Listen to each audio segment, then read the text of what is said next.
France Stratégie, pour ce 4e volet du cycle de conférences Impact environnemental du numérique, s'intéresse à la consommation croissante en matières premières du numérique. Les métaux sont de plus en plus présents dans les smartphones, une prise de conscience s'impose. En gardant plus longtemps nos terminaux, on va finalement avoir recours à moins de nouvelles matières premières. Donc ça, c'est un premier axe. Et aujourd'hui, on a étudié aussi un deuxième axe qui était: est-ce que le recyclage de ces terminaux est possible et quelles sont les contraintes et limites de ce recyclage? Est-ce que ça peut vraiment être une solution pour l'avenir? Difficile de convaincre le public de garder longtemps un équipement, car les fabricants ne cessent d'augmenter les performances de leurs appareils. L'enjeu est toujours d'aller dans la croissance des performances. C'est aujourd'hui ce qui est recherché et cela appelle une consommation plus grande dans ces métaux qui permettent d'améliorer ces performances. Or, il peut y avoir des changements, des substitutions de technologies aussi qui vont très vite. Si l'on découvre que un métal ou un composant utilisant ce métal va être plus performant, alors du jour au lendemain, on passe à l'utilisation de ce métal en très grande quantité.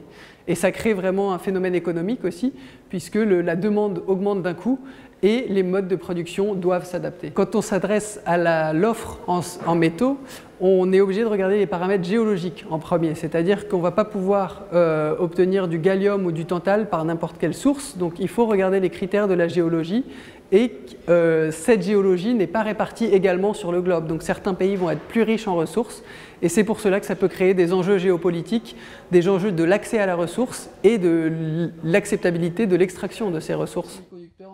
La solution pour éviter d'extraire sans cesse les ressources en métaux passe par le recyclage.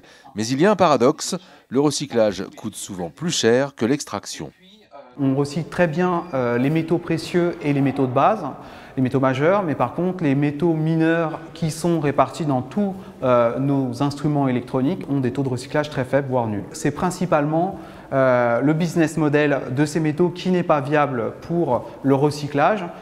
En particulier d'une part parce que les concentrations de ces métaux dans les produits sont très faibles, mais aussi parce que potentiellement ils peuvent être extraits à partir de mines où les concentrations sont plus fortes. C'est tout le business de l'économie circulaire. Si vous reprenez la stratégie des 3 R, réduire, réutiliser, recycler, on sent bien qu'il y a une hiérarchie, c'est-à-dire déjà penser à essayer de réduire en amont les consommations de matière dans les différents produits, réutiliser dans le meilleur des possibles l'ensemble des produits pour que par exemple les téléphones portables puissent être réutilisés et revendus éventuellement à d'autres personnes qui en auraient un usage immédiat par rapport à des gens qui souhaiteraient le dernier iPhone à la mode. Dans un dernier temps, le recyclage, donc effectivement le réusage a toute sa logique dans le système de l'économie circulaire.